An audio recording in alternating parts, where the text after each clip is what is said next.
Kanina pinag-usapan namin ni Undersecretary Ortega, sabi ko, etong mga sunod-sunod na karambola, Yes. 'di ba? Lagi maririnig mo, hindi kumapit yung brakes. Nako. Nako, may gusto akong sabihin diyan. Palagi nating sinisisi na yung makina, yung machine, yung sasakyan ang may sala, 'di ba? Pero sa amin sa practice ng safety, pag nag-imbestiga kami ng aksidente, 88% or 90% unsafe acts or human error, kagagawa ng tao.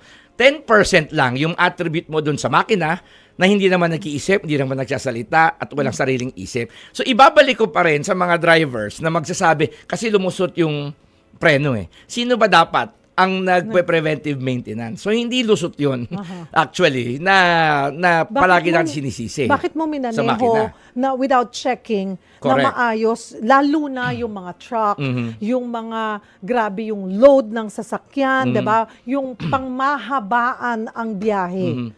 Yung siguro nasabi mo pang mahabaan, no? Kasama yan sa stress ng drivers, yung long drive and stress and fatigue.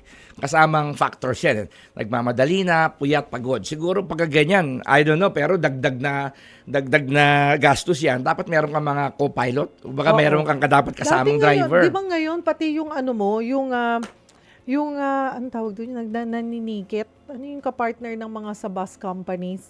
Konduktor. Ngayon pareho na silang pwede silang mag-alternate. O, yan. Sanay din dapat mag-drive yung konduktor para Yan. lalo na kung from Manila to Bicol, yung mga ganong mahabang mga biyahe, 'di ba? Yes. Tapos lalo na din kung gabi ang biyahe mo, iba pa rin yung nagda-drive ka ng daytime sa nighttime. Ay, marami sa atin yung mga nag-out of town na biyahe, di ba? Matutulog yung designated driver ng araw, hindi naman ganoon kabilis mag-shift yung body clock mo. Na isang tulog mo lang, hindi ka na maaantok. Maantok ka pa rin sa gabi. So, hindi safe yun, ha? It's wrong to assume na pag natulog yung driver mo ng umaga, hindi antok yun ng gabi yan. Ako, I don't like driving at night ng long kasi nga, I mean, feeling ko mas safe mag-drive sa Visibility daytime. wise, yes. Oo, Kitang-kita mo, visibility-wise. di ba? At saka, Tapos, kondisyon ng katawan. driver kasi ako ng pamilya ko, Pangasinan kami. Manila to Pangasinan. Mm-hmm. So, sabi, ang pamilya ko, talagang wala pa sa toll, tulog na sila lahat.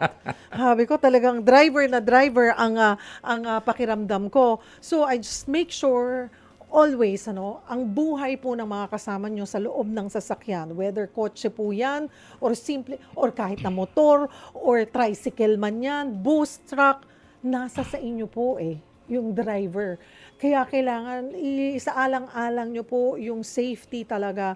Huwag masyadong relax driving, kailangan talaga focus.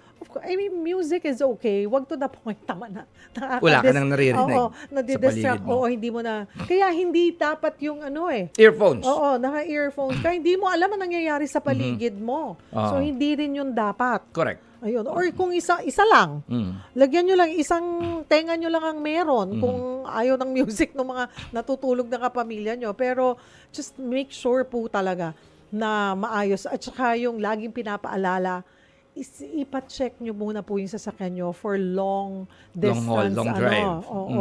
Drive.